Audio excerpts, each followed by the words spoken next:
no! Huwag kang malikot! Aray! Ah!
Tao po. Yan ba yung bahay niya? O yan bro. Bilisan na natin, pre. Masakit na ng katawan ka, pre. Tao po. Wala naman atong tao dito, pre.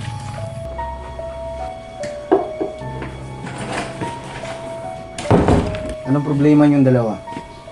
Ikaw ba yung doktor at detective? Oo, tama kayo. Isa akong doktor. Isa din akong detective. Doktor ako sa mga sinapian.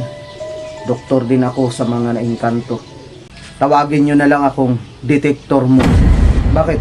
Ito po sanang kaibigan ko, Dok. May tumubo sa kanyang balikat, Dok. Hala. Tulong, Dok.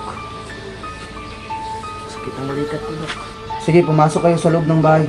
Tara, mag-usap kayo dito. Halika yung dalawa.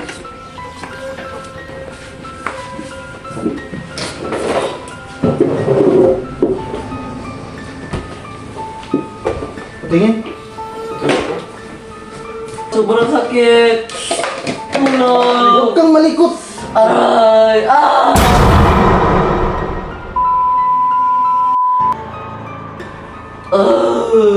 Aray! Ano ba pangalan nito? Charles po. Charles.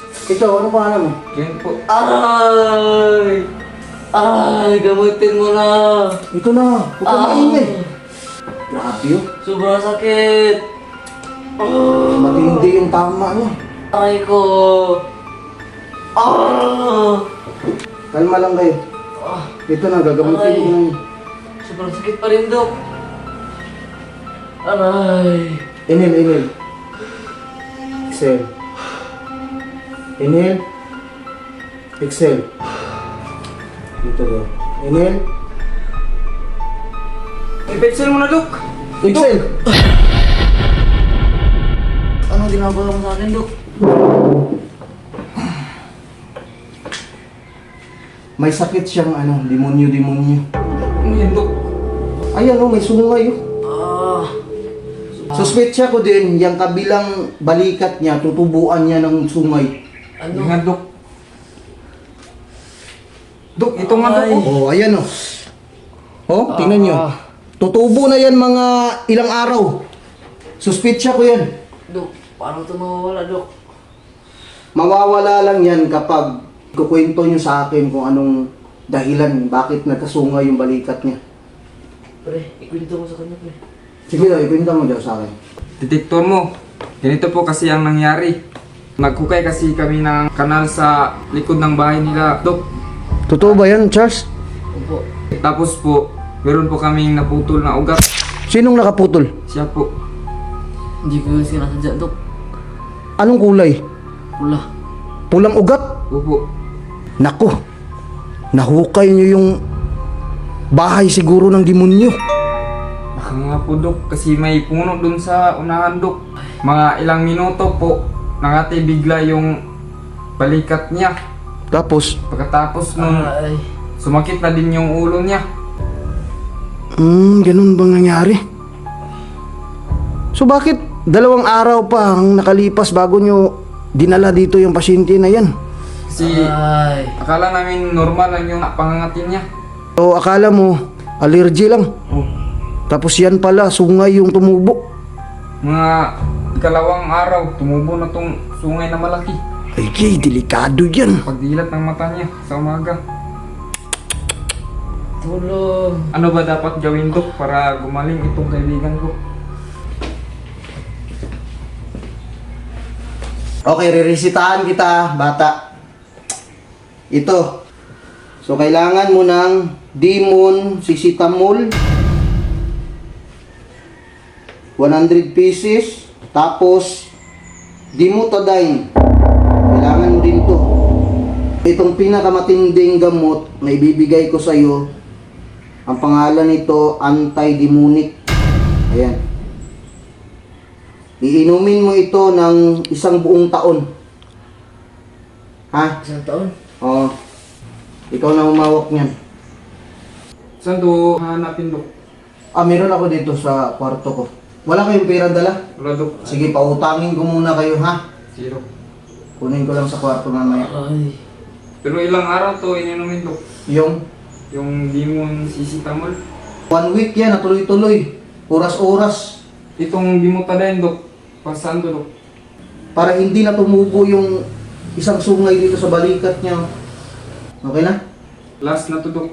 Tapos, anti-demonic. Yan yung pinakamatindi. Isang taon mo talaga yung iinumin. Marami yan.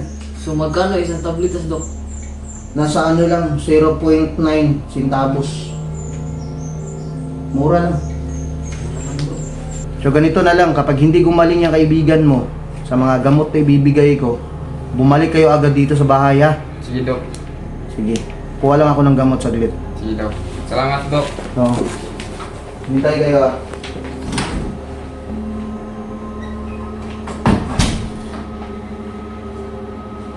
Itong tatlong gamot yung kailangan. Ito, marami to. Inumin mo yung tatlong gamot. Kasi nahihirapan na siya, oh. Kuha lang ako tubig. Inumin mo na ng anti-demonic yan. Baka lumala pa. Uminom ka ng tubig. Yan. Sabay mo na. Tubig. Inumin mo. Busin mo yung tubig. Ay ka na?